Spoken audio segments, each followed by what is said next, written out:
older than the universe. The questions I would like to talk about are: 1. Where did we come from? How did the universe come into being? Are we alone in the universe? Is there alien life out there? What is the future of the human race?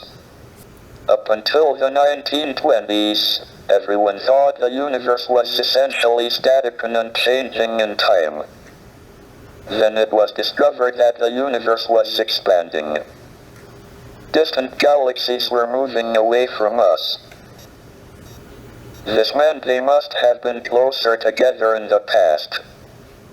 If we extrapolate back, we find they must have all been on top of each other about 15 billion years ago.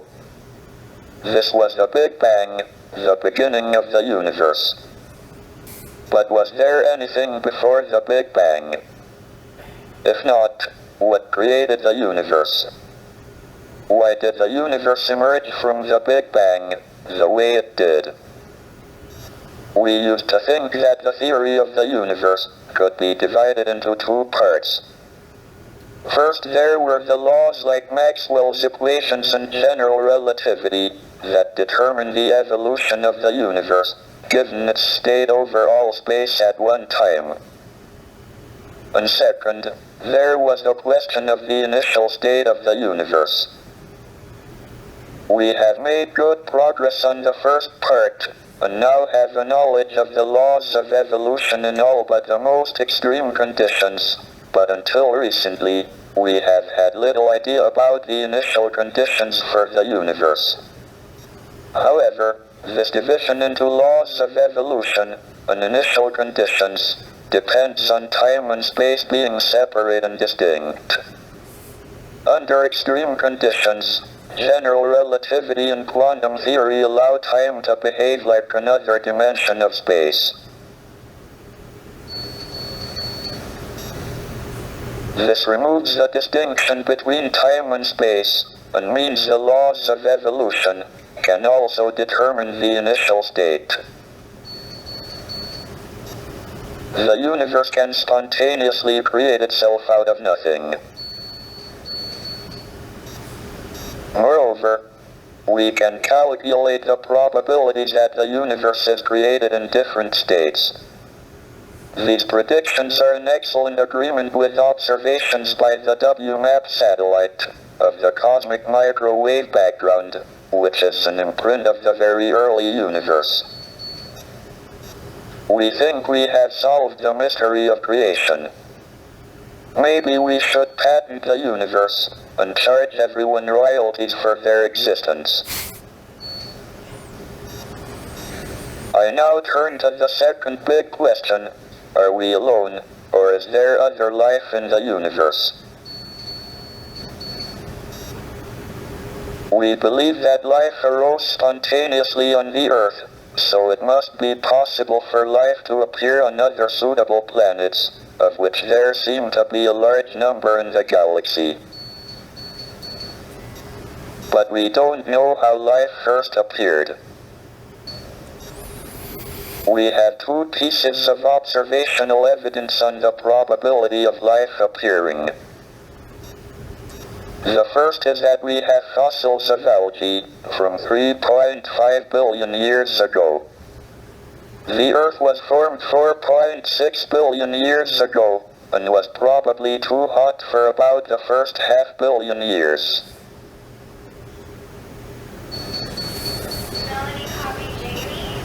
So life appeared on Earth within 500 million years of it being possible, which is short compared to the 10 billion year lifetime of a planet of Earth type. This suggests that the probability of life appearing is reasonably high.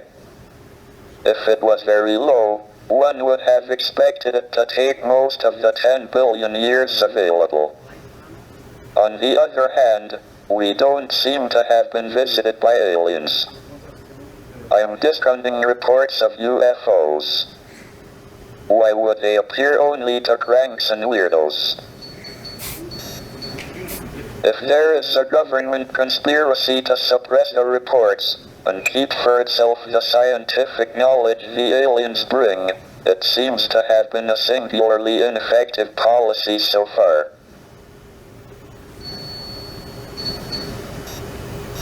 Furthermore, despite an extensive search by the SETI project, we haven't heard any alien television quiz shows.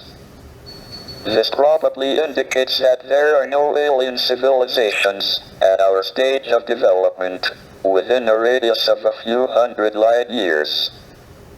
Issuing an insurance policy against abduction by aliens seems a pretty safe bet.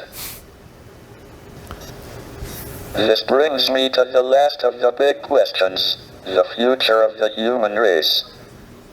If we are the only intelligent beings in the galaxy, we should make sure we survive and continue. But we are entering an increasingly dangerous period of our history. Our population and our use of the finite resources of planet Earth are growing exponentially, along with our technical ability to change the environment for good or ill. But our genetic code still carries the selfish and aggressive instincts that were of survival advantage in the past. It will be difficult enough to avoid disaster in the next 100 years, let alone the next 1,000 or million. Our only chance of long-term survival is not to remain inward-looking on planet Earth, but to spread out into space. The answers to these big questions show that we have made remarkable progress in the last 100 years. But if we want to continue beyond the next 100 years, our future is in space. That is why I'm in favor of manned, or should I say, personed, space flight.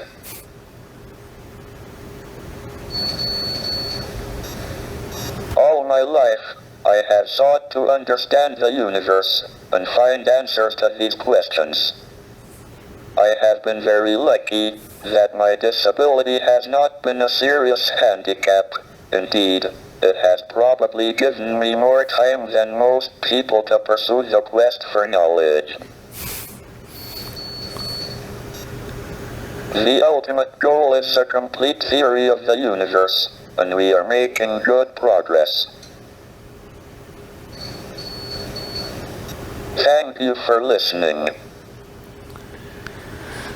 Professor, if you had to guess either way, do you now believe that it is more likely than not that we are alone in the Milky Way as a civilization of our level of intelligence or higher?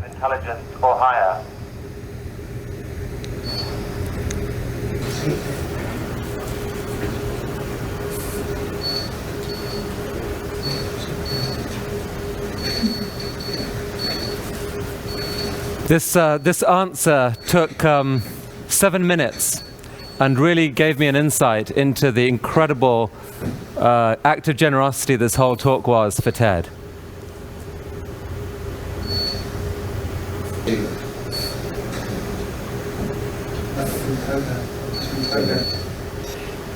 I think it quite likely that we are the only civilization within several hundred light years. Otherwise, we would have heard radio waves. The alternative is that civilizations don't last very long, but destroy themselves. Professor Hawking, thank you for that answer. We will take it as a salutary warning, I think, for the rest of our conference this week. Professor, we really thank you for the extraordinary effort you made to share your questions with us today. Thank you very much indeed.